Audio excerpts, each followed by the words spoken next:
اعوذ باللہ من الشیطان الرجیم بسم اللہ الرحمن الرحیم۔ پچھلے رکوع سے مناسک حج کا تذکرہ شروع ہو چکا تھا، اور اس کے ضمن میں خاص طور پر یہ کہ اگر کوئی حج کا احرام باندھ کر یا عمرے کا احرام باندھ کر سفر شروع کر دے اور کہیں درمیان میں ایسی رکاوٹ پیش آ جائے کہ اسے احرام کھولنا پڑے بغیر عمرہ کیے اور بغیر حج کیے، تو اس صورت میں کیا قواعد و ضوابط ہیں۔ اب جو یہ رکوع ہے 25واں، اس میں حج کا اصل فلسفہ، اس کی اصل حکمت، اس کی اصل روح کا بیان ہے۔ الحج اشہر معلومات، حج کے مہینے ہیں جو معلوم ہیں،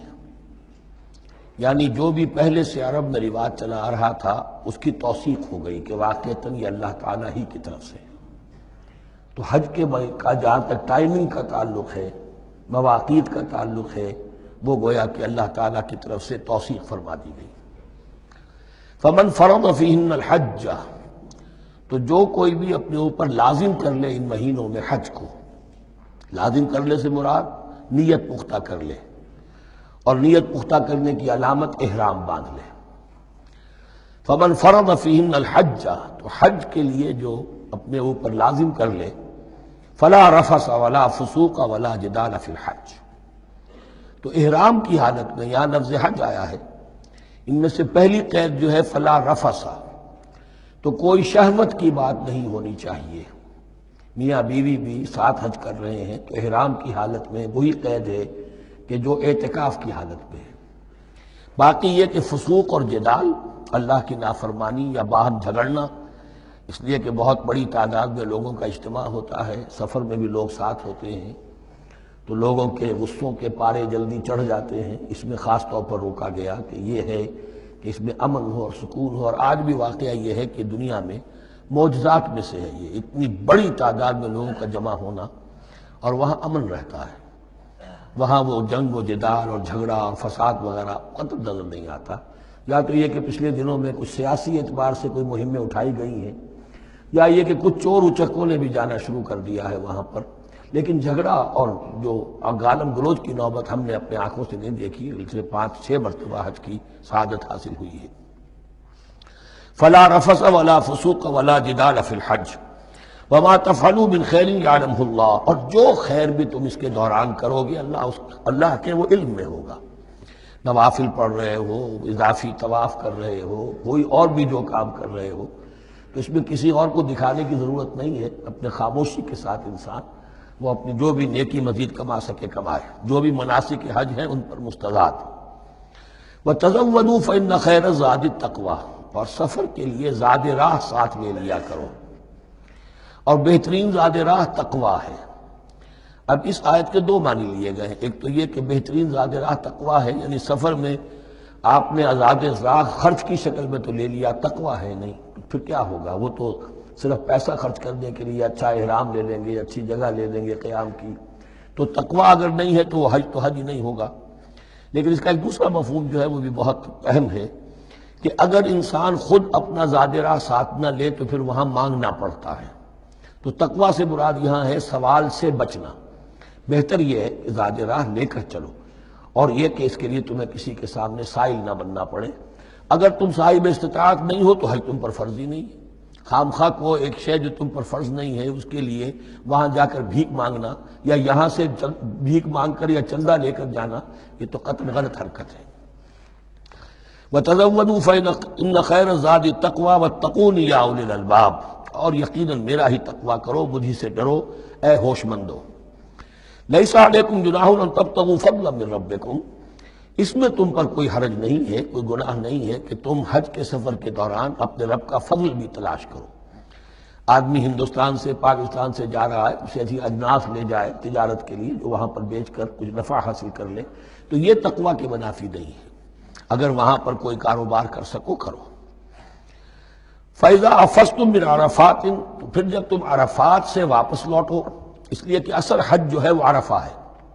الحج العرفہ۔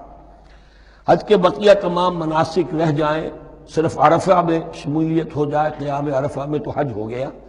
باقی جو چیزیں رہ گئی ہیں اس کا جو بھی اس کا کفارہ ہے، اس کا جو دم دینا ہے وہ دے دیا جائے، لیکن عرفہ سے اگر آدمی رہ گیا عرفات کے قیام سے تو پھر حج نہیں ہوا۔ اب یہاں سے جب لوٹتے ہو تو فاذکروا اللہ عند المشعر الحرام، یہ ٹائم ٹیبل نوٹ کر لیجئے کہ اصل میں 8 کی شام کو مکے سے نکلتے ہیں 8 ذی الحج کو، اور رات منی میں گزارتے ہیں۔ پھر 9 کا دن ہے اصل یوم عرفہ، 9 ذی الحج، صبح کو نکلتے ہیں، قافلے چلتے ہیں، اور کہیں دوپہر تک، اور دوپہر سے بھی ہو سکتا ہے تاخیر ہو جائے، لیکن کوشش ہوتی ہے کہ ظہر سے پہلے پہنچ جایا جائے، لیکن ظہر اور عصر دونوں ملا کر پڑھ لی جائیں عرفات میں داخل ہونے سے پہلے۔ اس لیے جو مسجد ہے عرفات کے میدان سے ملحق وہ عرفے کے اندر شامل نہیں ہے، وہ اس کی حدود سے باہر ہے، تو یہ اس کا افضل یہی ہے کہ ظہر اور عصر ملا کر وہاں پڑھی جائیں، اور اس کے بعد سے غروب آفتاب تک قیام ہے، وہ عرفات کا قیام ہے، اس میں کوئی نماز نہیں، یعنی جو روایتی جو عبادت ہے اس کے سب دروازے بند۔ اب تو اگر دعا کی آپ کے اندر ایک روح پیدا ہو چکی ہے، اپنے رب سے ہم کلام ہو سکتے ہیں، اور آپ کو حلاوت مناجات حاصل ہو گئی ہے، تو دعا مانگتے رہیے، بس یہی ہے دعا۔ قیام عرفہ جو ہے کھڑے ہو کر بیٹھے ہوئے جس طرح بھی ہو اللہ سے مناجات کرو، یا پھر یہ کہ اگر اس میں کبھی ہو جائے کسی وجہ سے تو آدمی تلاوت کرے، لیکن یہ کہ عام نماز نہیں۔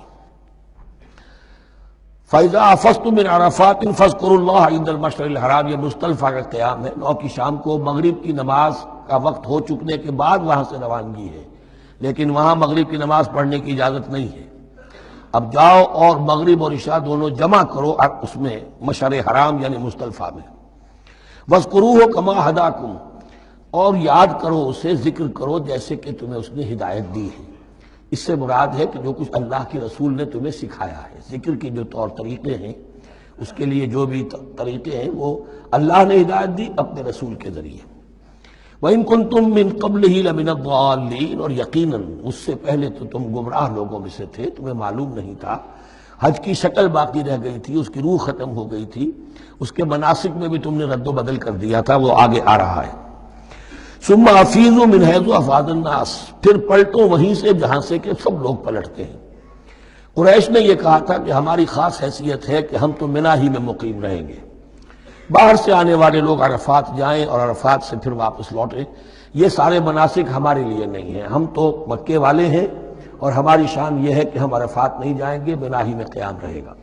یہاں بتایا گیا کہ یہ تم نے غلط بات ایجاد کر لی ہے، ثم افیضوا من حیث افاض الناس، جہاں سے سب لوگ لوٹتے ہیں یعنی میدان عرفہ سے، وہیں سے لوٹیں۔ واستغفر اللہ، اللہ سے استغفار کرتے رہو، ان اللہ غفور رحیم، یقینا اللہ بخشنے والا رحم فرمانے والا ہے۔ فَإِذَا قَضَيْتُم مَّنَاسِكَكُمْ، اور جب تم اپنے یہ مناسک ادا کر لو، پورے کر لو، فاذکروا اللہ کذکرکم آباءکم، تو اب اللہ کا ذکر کرو جیسے کہ تم اپنے آباء و اجداد کا ذکر کرتے رہے ہو، جس شد و بد کے ساتھ۔ وہاں یہ ہو گیا تھا کہ پھر منی میں جب یہ ٹھہرتے تھے تو اپنے آباء و اجداد کے قصیدے بیان کیے جا رہے ہیں، جیسے ہمارے ہاں ہوتا ہے، جو دیہاتی لوگ ہوتے ہیں، راجپوت لوگ ہوتے ہیں، ان کے میراثی ہوتے ہیں، اسی طرح وہاں شعراء ہوتے تھے قبائل کے، وہ ان قبیلوں کی مدح بیان کرتے تھے، ان کے بڑے بزرگوں کی، اسلاف کی جو ہے عظمت بیان کرتے تھے۔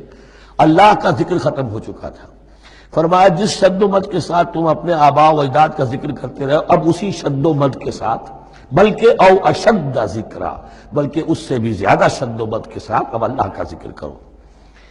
فَمِنَ النَّاسِ مَن يَقُولُ رَبَّنَا آتِنَا فِي الدُّنْيَا وَمَا لَهُ فِي الْآخِرَةِ مِنْ خَلَاقٍ،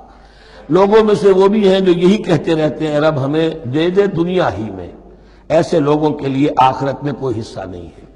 یعنی وہاں پہنچ کر بھی ساری دعائیں ان کی دنیاوی چیزوں کے لیے، مال کے لیے، اولاد کے لیے، ترقی کے لیے، اور دنیا کی جو بھی چیزیں ہیں، اپنی کوئی مشکلات ہیں ان کے رفع کرنے کے لیے، کیونکہ ان کے دلوں میں دنیا بسی ہوئی ہے۔ اشربوا فی قلوبہم الدنیا، ان کے دلوں میں جیسے بنی اسرائیل کے دلوں میں بچڑے کا تقدس ملا دیا گیا تھا اور محبت، اسی طرح ہمارے دلوں میں دنیا کی محبت ہے، تو وہاں جا کر بھی دنیا ہی کی دعائیں ہیں۔ فَمِنَ النَّاسِ مَن يَقُولُ رَبَّنَا آتِنَا فِي الدُّنْيَا وَمَا لَهُ فِي الْآخِرَةِ مِنْ خَلَاقٍ، ظاہر بات ہے ایسے لوگوں کے لیے پھر آخرت میں کوئی حصہ نہیں ہے۔ وَمِنْهُم مَن يَقُولُ، اور ان میں سے وہ بھی ہیں جو یہ کہتے ہیں ربنا آتنا فی الدنیا حسنۃ وفی الآخرۃ حسنۃ وقنا عذاب النار، پروردگار ہمیں اس دنیا میں بھی خیر عطا فرما اور آخرت کا بھی خیر عطا فرما اور ہمیں بچا لے آگ کے عذاب سے۔ اب دنیا کا خیر جو ہے سب سے بڑا وہ ایمان ہے، ہدایت ہے۔ دنیا کا کوئی خیر نہیں ہے جب تک کہ اس کے ساتھ ہدایت اور ایمان نہ ہو۔ تو سب سے پہلے انسان ایمان طلب کرے، پھر اس کے ساتھ اللہ تعالیٰ دنیا میں کشادگی دے دے، رزق میں بھی کشائش دے دے تو ٹھیک ہے، کوئی بری بات نہیں، اچھی بات ہے۔ لیکن یہ کہ اصل شے کیا ہے؟ ایمان اور استقامت۔ اولئک لہم نصیب مما کسبوا، یہاں یہ لفظ بہت اہم ہے، ان کے لیے حصہ ہوگا اس میں سے جو انہوں نے کمایا۔ محض یہ دعا کرنے سے، یہ دعا جو ہے یہ کافی نہیں ہو جائے گی۔ اول تو یہ نوٹ کر لیجئے، یہی وہ دعا ہے جو یعنی رکن یمانی سے لے کر، جو بھی ہر چکر ہوتا ہے اس کا طواف کا، تو رکن یمانی سے لے کر حجر اسود تک کا جو دورہ ہے، اس میں یہ دعا مانگی جاتی ہے، ربنا آتنا فی الدنیا حسنۃ وفی الآخرۃ حسنۃ وقنا عذاب النار۔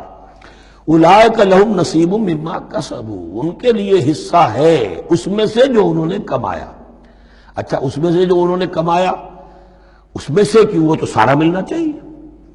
لیکن بندے کو ڈرتا رہنا چاہیے کہ ممکن ہے اس میں سے کسی مسئلے میں میری نیت میں کوئی فساد آ گیا ہو، ممکن ہے اس میں سے میرے کسی عمل کے اندر کوئی کمی رہ گئی ہو، کوئی کوتاہی رہ گئی ہو۔ اس لیے یہ نہ سمجھ لے کہ جو بھی کچھ کیا ہے اس کا اجر لازماً ملے گا۔ مما کسبوا، جو انہوں نے کمایا ہے اس میں خلوص ہے، اس میں بے ریائی ہے، اس میں تمام جو بھی اس کے آداب اور شرائط ہیں ملحوظ رکھے گئے ہیں، تو ان کو ان کا حصہ ملے گا۔ واللہ سریع الحساب، اور اللہ تعالیٰ کو حساب چکانے میں دیر نہیں لگتی، بہت جلدی حساب کر لے گا۔ اب تو ہمارے سامنے نقشے موجود ہے، کمپیوٹرز ہیں، کتنی جلدی حساب ہو جاتا ہے، تو اللہ کے ہاں تو پتہ نہیں کیسا سپر کمپیوٹر ہوگا کہ اسے حساب نکالنے میں دیر نہیں لگے گی۔